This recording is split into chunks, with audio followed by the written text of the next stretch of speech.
আজকে দেশের যে পরিস্থিতি, আজকে এই মুহূর্তে দেশের যে পরিস্থিতি, আমরা প্রত্যেকেই সচেতন নাগরিক। আমি আপনাকে শুধু বোঝাতে চাচ্ছি, ক্ষমা একটি মহৎ গুণ। পৃথিবীতে সবচেয়ে বড় প্রতিশোধ হচ্ছে ক্ষমা। সম্মানিত দিনী ভাই, আজকে আমার প্রতিবেশী পালিয়ে বেড়াচ্ছে, কিছুদিন আগে আরেক প্রতিবেশী পালিয়ে বেড়াতে হচ্ছে তো এরকম, দেখছেন তো। বিগত দিনে যারা পালিয়ে বেড়াইছিলেন, মশার কামড় খাইছেন, জেল খেটে আসছেন, তারা এই যন্ত্রণা বুঝেন যে কতটা যন্ত্রণায় আমি ভুগছিলাম। এটা বুঝেন তো আপনারা যারা ছিলেন এই পরিস্থিতিতে।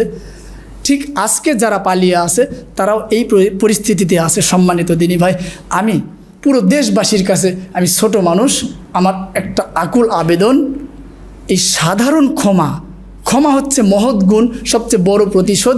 আমরা যেন এই সাধারণ ক্ষমা ঘোষণা করে দিই। আমার ব্যক্তিগত অভিমত এটা, আমি ব্যক্তিগতভাবে বলছি, আমাদের এই মুহূর্তে যেটা করণীয়, যেটা উচিত বলে মনে করতেছি, পবিত্র কুরআনুল কারীম এবং সহিহ হাদিস এর সারাংশ হিসাবে আমি যেটা মনে করি ব্যক্তিগতভাবে, এই মুহূর্তে আমাদের করণীয়, এটা আমাদের উচিত বলে মনে করতেছি। ভাই, আপনার সন্তান এতদিন অনেক অত্যাচার জুলুম করেছে আমাদের প্রতি, বিভিন্নভাবে বিভিন্ন মামলা হামলা, অথবা কথা বলতে দেয়নি, বাক স্বাধীনতা হারিয়েছিলাম, অনেক কিছু করেছে। কিন্তু আজকে আপনার সন্তান পালিয়ে বেড়াচ্ছে, আপনার সন্তান বাড়িতে আসতে বলেন, আমরাই নিরাপত্তা দেব, কেউ কিছু বলবে না।